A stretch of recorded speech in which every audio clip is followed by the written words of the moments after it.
இது எனக்கே ஒரு இன்ப அதிர்ச்சி. நான் வெளிநாட்டில் இருந்தபோது தலைவர் செல்வ பிறந்தகை, ரூபி மனோகர், எங்க செக்ரட்டரி அஜய்குமார் இன்சார்ஜ் வந்து எனக்கு இந்த பதவியை கொடுத்துருக்காங்க, நியமனம் பண்ணியிருக்கிறாங்க. இது மூலமாக செக்யுலர் ப்ரோக்ரஸிவ் அலையன்ஸ் டிஎம்கே தலைமையில் இருக்கிற தமிழ்நாட்டில் இருக்கிற கூட்டணியில் 40க்கு 40 நாங்கள் ஜெயிப்போம். அதுக்காக நாங்கள் வேலை செய்வோம். அதுக்காக உங்களோட ப்ரெஸ்ஸோட கம்ப்ளீட் சப்போர்ட் எங்களுக்கு வேணும். எங்கள் டீம்லேருந்து உங்களோட டெய்லி இன்ட்ராக்ஷன் இருக்கும். அடுத்த வாரத்துலேயும் டெய்லி சத்யமூர்த்தி பவனில் ப்ரெஸ் கான்ஃபரன்ஸ் இருக்கும். அங்கங்கே டிஸ்ட்ரிக்ட்லேருந்தும் உங்களுக்கு ஃபுல் சப்போர்ட் இருக்கும். எங்கள் சைட்லேருந்து ஃபுல் சப்போர்ட் இருக்கும். நேஷ்னல் மீடியா வந்து பல ஊழல்களை வந்து முழு பூசணிக்காவை சோத்துல மறைக்கிற மாதிரி மறைச்சிடுறாங்க. ஆனால் தமிழ்நாட்டு ஊடகம் அப்படி கிடையாது. உண்மையா போட்டுடுவீங்க. இது மாதிரி இப்போ நீங்கள் பார்த்தீங்கன்னா புதுசாக ஒரு லிஸ்ட் வந்திருக்குது. செவரல் 100 கோடி, ஹண்ட்ரட்ஸ் ஆஃப் க்ரோர்ஸை பிஜேபி வாங்கி யாருக்கெல்லாம் சிபிஐ, இடி, இன்கம் டேக்ஸ் நோட்டீஸ் வந்திருக்குதோ அவங்களாம் வந்து இதுக்கு முன்னாடி கட்சிக்கு இதே கொடுத்தது கிடையாது, டொனேஷனே கொடுத்தது கிடையாது.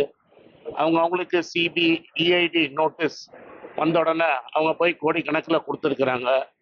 தமிழ்நாட்டிலையும் பல நிலவரம் இருக்கு.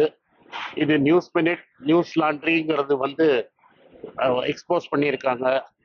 இன்னும் அந்த எலக்டோரல் பாண்டோட லிஸ்ட் கூடிய சீக்கிரம் சுப்ரீம் கோர்ட் ஆணைப்படி எலெக்ஷன் கமிஷன் வந்து பப்ளிஷ் பண்ணுன்னு தெரியும். அந்த லிஸ்ட் வெளில வந்ததுன்னா நாங்கள் ஊழலே இல்லாத பிஜேபி யார்கிட்டலாம் டொனேஷன் வாங்கியிருக்கிறாங்க, கார்பரேட் கிட்டேக்கில் தமிழ்நாட்டையும் இந்தியாவையும் வித்துட்டாங்கிறது மக்களுக்கு புரியும். அதை நாங்கள் எடுத்து சொல்லுவோம். மக்கள் வரைக்கும் கொண்டு போக வேண்டியது உங்கள் கடமை. நம்ம 2 பேரும் சேர்ந்து இதன் கைகளாக வேலை செய்வோம் மக்கள் நல்லதுக்காக. தமிழ்நாடு எல்லாரையும் வெல்கம் பண்ணது, நாங்கள் மோதியும் வெல்கம் பண்ணுறோம். தமிழ்நாட்டுக்கு வர விசிட்டர்ஸு அவர் விசிட்டர் வந்திருக்கிறாரு. திருப்பூரில் பெரிய மீட்டிங் போடுறாரு. திருப்பூரில் ரொம்ப நாளாக இஎஸ்ஐ ஹாஸ்பிட்டல் கட்டுறேன்னு சொல்லிட்டு இருக்கிறாரு. இது வரைக்கும் இஎஸ்ஐ ஹாஸ்பிட்டலுக்கு லேண்டை கூட சரியாக பண்ணலை. மதுரை மாதிரி எய்ம்ஸை பண்ணாமல் இஎஸ்ஐ ஹாஸ்பிட்டலை கட்டுவாருன்னு நம்ம நம்புகிறோம். 10 வருஷத்துல கட்டாதவர் இன்னொரு 5 வருஷத்துல கட்டிட போறாரு. அதே மாதிரி திருப்பூர்ல அவங்களுக்கு சப்போர்ட் இருக்குன்னு பண்றாங்க. திருப்பூர்ல இருக்கிற கார்மெண்ட் யூனிட்ஸுக்கு எவ்வளவு கஷ்டங்கிறத யூடியூப் மூலமா நான் பல இடத்துல பேசியிருக்கிறேன். இவ்வளவு தூரம் வந்து கோடிக்கணக்கில் பண்ணி குதிரை பேரம் பண்றவங்க ஆட்சி மக்களுக்கும் அந்த நெட்வேர் இண்டஸ்ட்ரிக்கும் ஏதாவது செஞ்சா நல்லா இருக்கும். காங்கிரஸ் டிஎம்கே அலையன்ஸ் கொஞ்சம் இழுபறியில் இருக்கிற மாதிரி டாக் இருக்கு. இழுபறியே கிடையாது. இங்க டிஎம்கே லீடர்ஷிப்ல டெஃபினட்டா காங்கிரஸ் கூட்டணி இருக்கும். 40க்கு 40 நாங்க ஜெயிப்போம். இந்தியா அலையன்ஸுக்கு பலமாக இருக்கும். 2004 தமிழ்நாட்டில் 40க்கு 40 ஜெயிச்சு காங்கிரஸ் வந்து united progressive alliance government form பண்ணாங்க இதே திமுகவோட. அதனால டெஃபினட்டா சுமூகமா முடியும். இது நானும் நீங்களும் பேசுறது கிடையாது. கட்சி தலைமைகள் ரெண்டும் பேசி முடிவெடுப்பாங்க.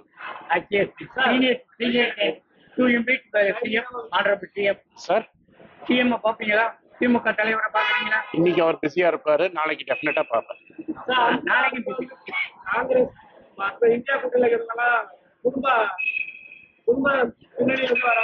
அப்ப ஜோதிராதித்ய சிந்தியா எந்த குடும்பம் சார்? இங்கேருந்து குதிரை பேரம் பண்ணி வாங்கிட்டு போனவங்கன்னா எந்த குடும்பம்? இதெல்லாம் குதிரை பேரம் பண்றதுக்கு முன்னாடியே 40 பேருக்கு மேல இதுல இருக்கிறாங்க, பதவியில இருக்கிறாங்க. ஜெயசா எந்த இடத்துல டெஸ்ட் மேட்ச் ஆடினாரு? என்னைக்கு பேட்டை பிடிச்சி குஜராத்துக்கு பேட்டிங் ஆடி இருக்கிறாரா, இல்ல ராஜ்கோட்டுக்கு ஆடி இருக்கிறாரா, இல்ல சௌராஷ்டிராவுக்கு ஆடி இருக்கிறாரா? மைக்கேல் பின்னிங்கிறவரை பிரசிடென்டா போட்டிருக்காங்க. நீங்க எந்த மீட்டிங்காவது பின்னிய பார்த்துருக்கீங்க அப்படின்னா சொல்லுங்க. சும்மா பின்னி அலங்காரத்துக்காக அப்பப்போ ஸ்டேடியம்ல காட்டுறாங்களே தவிர எல்லாத்தையும் பண்றது இந்த ஜெயஷா தான். அது வாரிசு இல்லைன்னா எது வாரிசு?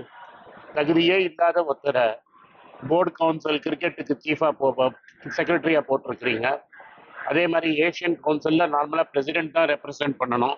ஜக்மோகன் டால்மியா காலத்திலேருந்து இன்னைக்கு வந்து நீங்க ஜெயஷாவை போட்டிருக்கிறீங்க. சௌரவ் கங்குலி மாதிரி ஒரு திறமைசாலி இந்தியன் கேப்டன் தூக்கிட்டு ஜெயஷாவை போட்டிருக்கிறீங்க. ஏன்னா சௌரவ் கங்குலி பிஜேபியில சேர மறுத்துட்டார். மத்திய போதைப் பொருள் கடத்தல் வழக்குல திமுக தலைமை நிர்வாகியை வந்து திமுக சார், இதை பத்தி என்ன சொல்றீங்க? அது வந்து சட்டம் தன் கடமையை செய்யும். திமுக நான் என்ன சொல்றேன்னா, இதுங்க நான் சொல்றேன், UPA 2ல அலிகேஷன் வந்தோடனே பல பேர் ரிசைன் பண்ணாங்க, பல அமைச்சர்கள் ரிசைன் பண்ணாங்க, காங்கிரஸ் அமைச்சர்களும் ரிசைன் பண்ணாங்க, திமுக அமைச்சரும் ரிசைன் பண்ணாங்க. இப்போ வந்து ஓப்பனா வெளில வந்துருச்சு. CBID இன்கம் டேக்ஸை துஷ்பிரயோகம் பண்ணது ஒரு வந்துருச்சு. இது வரைக்கும் எந்த மினிஸ்டரும் ரிசைன் பண்ணல.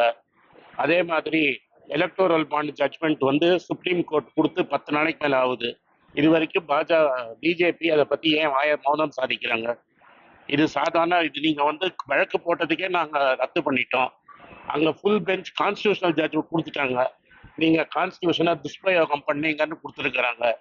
இந்த கான்ஸ்டியூஷனுக்கு துஷ்பிரயோகம் பண்ணதை நீங்க ஏன் அதை பத்தி பிரதமரோ இல்ல எந்த பிஜேபி மினிஸ்டரோ இது வரைக்கும் பேசல?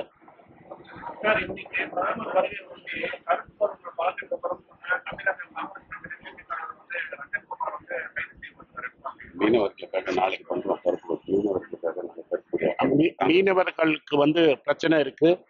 மீனவர்களை வந்து ஸ்ரீலங்கால பிடிச்சி வச்சிருக்கிறாங்க. அதுக்கு நாளைக்கு கருப்பு கொடி டெஃபினட்டா காட்டுவோம். இது வந்து லா அண்ட் ஆர்டருக்கு போலீஸ் இந்த மாதிரி ஸ்டெப்ஸ் எல்லாம் எடுக்கலாம்.